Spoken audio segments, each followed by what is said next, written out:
Hello, everyone. We are here celebrating VGA's 6th birthday, and our next speaker is Shannon Milliman. Did I pronounce that correctly? Did. And the presentation she's going to be sharing for us today is the value, virtue, and vim of transcribing personal diaries and journals. So, Shannon, thank you so much. Thanks for being here, everyone. I am relishing learning and celebrating all of these stories with all of you. I, like you, love genealogy in all its forms, and I love different ways to make it feel alive, make it actually be alive. And I'm just going to share a few ways that I've found new ways into the research. So often, the stories and a refreshed view are in a dusty drawer or on your top closet, or maybe it's in that archive that you're in every day. So I always find it to be beneficial to just, spin around 3 times and try to look at things a little bit differently. So I'm sharing some fun discoveries of my own personal diaries and some family members' letters and journal moments. And maybe it'll give you a spark of inspiration of how you could come approach something a little bit differently. One of the foundational reasons that I think this is important is that there are so many unshared stories. A diary, typically, or a letter or a journal, is sort of intended for, maybe some people have this like background piece that maybe it's for future, but usually it's for oneself or one other person, and it is not intended that the whole world should partake in it. Alack and alas, there is glory in letting us have a little sneak peek into someone's mind and their psyche, and to recognize every extraordinary life should be cherished. So I had found an old stack of cassette tapes at my grandparents' house, who lived in Burley, Idaho, and there were rubber bands tied around it. And lo and behold, I could not find a cassette player to play said tapes. But in cursive handwriting, it said Verla Wrigley. And Verla Wrigley is my great grandmother. I have just a couple of fleeting memories of her, but I know that she was a very pivotal part of my father's life. She could cook like no other. She could bring order and love and a great compliment to her husband, who was a lot more stern. And my grandpa, or my father, is a very stoic man, I would say, and doesn't like to share his emotion very well. But over the years of my childhood, when emotion came out, it was around his grandmother, Wrigley. And that was enough to make me want to know her and want to know what was on these cassette tapes. With a little effort, I found a cassette tape and played it back. And I didn't have great AI tools to do it, and technology, and there are services that can do that, and I think they are worth seizing. But what I did is just played it, stopped it, and typed. um, I had some sound help getting it onto a computer file so that we could share that and family could listen to it. And oh, what a delight it was. But let me tell you that the process of me taking the time to press play in an analog form, stop, record, to hear her grovelly, sweet voice that I had fleetingly heard, but didn't have an organic, connected sense the way that my father did. It made me feel empowered. I was going through some work struggles at that time, and we're always going through struggles in life, right? Can I get an amen? And I felt like she was my angel talking to me, telling me about how she ironed clothes, telling me about how she was struggling with health conditions. And she was telling her story, but I felt like she was talking to me. And something about that got into me and made me just want to find any document, archive, piece of information, because the value in it for me was really, I was able to share that with family, and I can't discern what their value was. But for me, I felt like I got to know a friend that I couldn't have because we were generations apart, and it was so special.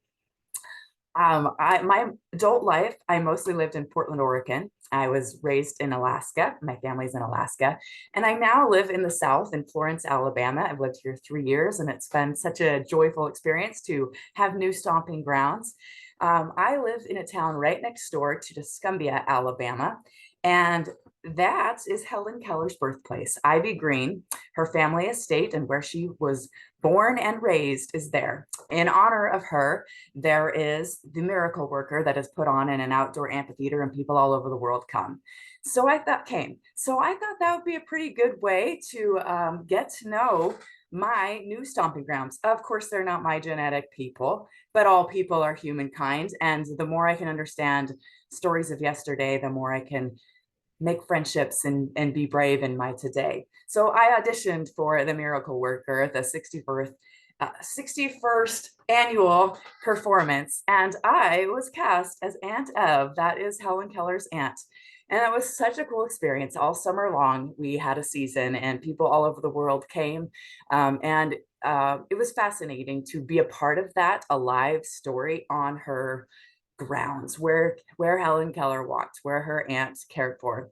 And just across the street down the way in preparation, all our cast saw the sites that are historically relevant, and we researched and we toured and we visited the cemetery where the characters, well, where Helen and Annie are entombed in Washington, D.C., but much of the family, Captain Keller and the character that I played, Evelyn Keller, were buried there. And I saw and I touched her grave and I sketched it and I did that print where you can see the letters. And I read so much archives about this woman that I didn't know that I was taking on the persona of. And again, it was that process of doing it. Other people know a lot of these facts. There were little gems that I personalized that made it meaningful for me. And there's such beauty in that.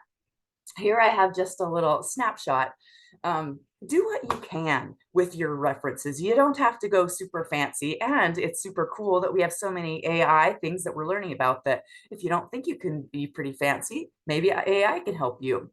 But so many of the things that I found joy in and reward have just been simply, transcribing it. And so I have found a box of letters, and it was in a shoebox, and that shoebox was at my grandparents' house, and I brought it upstairs. My grandparents at that time were both alive, and they are not at this point, but their memory remains because I have so many mementos and stories of them. But I brought up this box from like their genealogy closet and was like, "What's this, Grandma and Grandpa?" And my grandma, who is what was a redheaded spitfire, I'm sure she still is, she said, "Don't you touch that."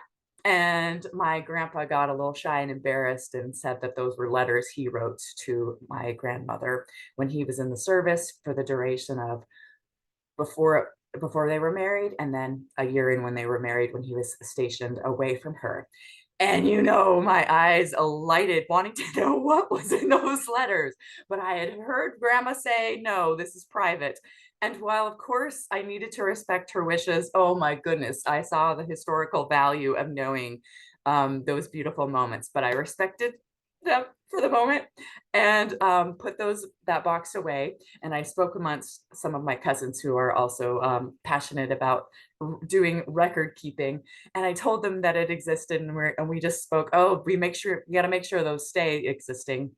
And a few years passed, and they both have passed on, and I hope they'll forgive me, but I went and found the box, and we cherished reading them, and they were so beautiful, and they were very faded and paper falling apart. And I think it was written with pen, but it seemed like pencil for how much fade had happened. Time happens, right? But I just typed out the letters so that we would have the context of them. And I have them in full, and I was able to share those with my family. But again, that process of transcribing and struggling to try to discern what the words said, and is it a love or a like, or it was such a joy. And I felt my grandfather and his love for my grandmother in a way that somehow helped me love my living family members. Just sometimes there is struggle in love. So I just want to share a little glimpse of it. Postmarked March 20th, 1956, Yuma, Arizona, from Larry Christensen to Marva Christensen. Dearest Marva, I love you, my darling, and miss you very much. I'll sure be happy when I come to see you. I just got back from the show. It was a Western, but it was a pretty good show. I went today. I got a plastic clothes bag. I will keep the dust off my clothes. It cost $1.60. Um, skipping, not like the one your mother gave us. Well, anyway, well, tomorrow we start flying. I hope you do all right and it's not too much trouble. Well, I've about run out of gab, my darling. I love you, honey, and I want you to take care of yourself, right? Soon, honey. It won't be hard. Okay, have you seen a doctor? You'd better if you haven't. And so long for a while. Love, love, love, Larry. It's not much, but also it's everything. So that thing that you dig up, that thing that you share and transcribe, it will be everything. This is the last selfie that my grandpa and I took together. We went to church together, his favorite place, and what a special place to share with him. And I hope he knows that I will cherish and savor those letters that he left behind. Some tools that you can use to, if you have a box or anything that you need transcribed, it's daunting, or you're like, oh gosh, it's just happier in the bookshelf, But there's a few things that can help you out. A quick one that I have found really easily accessible is an app called Otter, OTTER, and you can search Otter and you will find it. And it's a free app up to, I can't remember. I think it's like up to 300 minutes a month you can record for free. And I have paid on occasion for an upgraded version. I used it to, and what it does is it's intended for a meeting, like a business meetings, but it works great for genealogy. You put it on your phone, you go visit Aunt Mildred and you start talking to Aunt Mildred in her living room, and you press record, and it records her audio file, and it transcribes what she is saying, and you can download that transcription so you have text and the audio file, and it makes it easy. And it's of course not perfect, but it is pretty good, and you can go back and correct it if you want to take the time. And if you don't, it's way better than not doing it at all. You can simply use your phone recording app, but I like using the Otter because it does that voice and transcription. Really nice to have that done. And you could read aloud into Otter from an old journal that you might have. This is one of my old journals. I could say, dear Excelsia, I got to tell you about last night's church dance.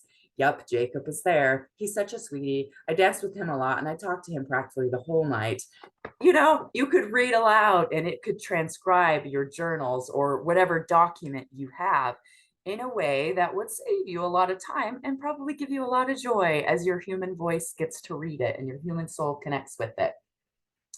So try it out if you haven't. More than anything, I just think it's so wonderful for us to relish being alive, relish that others have been alive, and to record them. You can do it like in a Zoom meeting right now. You probably noticed, but didn't really think about it, that a closed captioning is made available on Zoom. Read AI or some other feature was enabled on this meeting that we are in today. So there will be a transcription of this.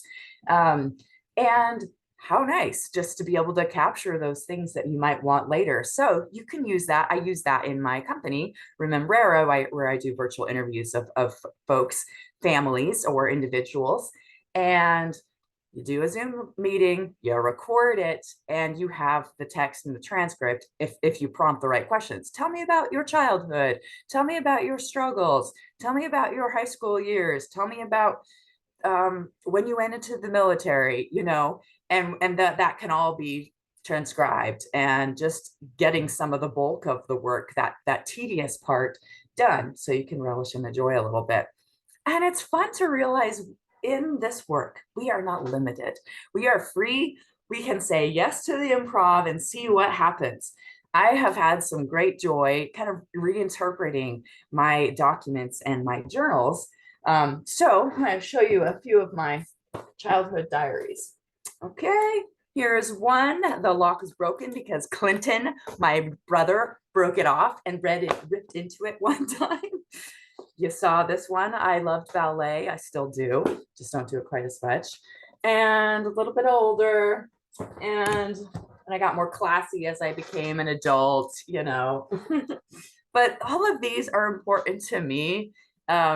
but probably not important to everyone. So for a choice that I've made is to transcribe them so that if the folks out in my legacy want them, they will have easier access to them. And if anything ever happens to them, it's okay. But I encourage you to think about doing that. And I found particular delight and horror in reading some of these to my children, and sometimes I just can't. And I found so many gems that I love theater. I love bringing other stories to life, and I ended up being inspired by myself. Is that silly? Why not? Right? I'm glorious. So are you. We should be inspired by ourselves. And I created a one-woman play, and I toured it nationally. It's called Not So Supernova, and I had real excerpts from my childhood diaries in that play, and it was the story of the jagged edges of motherhood and marriage, and centered around the birth of my first daughter. And I got to share with the world and with myself reminiscence of my childhood self to my older self. And I used this little bow prop when I was reading as my childhood self. And here's a quick excerpt. I named my diaries, and I named my company in honor of my diary. You'll see why. Dear Remembrera, April 2nd, 1992. I'm 12 years old today, and you are a birthday gift from my mom. I'm naming you Remembrera because I tell you all my secrets. You're the sister of my soul. I name you after the most important word, remember. I shall call you Remembrera. That is much more feminine. Why am I calling you Remembrera? Because when you remember everything that is important. You remember your faith, to pray, to sing, to make a joyful noise. You remember your mom and dad, and to be kind. Love, Shannon. So much joy in there, you know? And that one woman show helped other people get excited about their own lives and just new ways in. So a lot of joy. You can upload into YouTube those recorded, transcribed interviews if you want. Private channels to share to your family. So many tools, and so many of them free at our disposal. Oops. So much joy. I wish you so much happiness in your pursuits, and hope that you will find a new way to document your personal diaries, your letters, your journals, and have fun in the process. Thanks so very much. Thank you.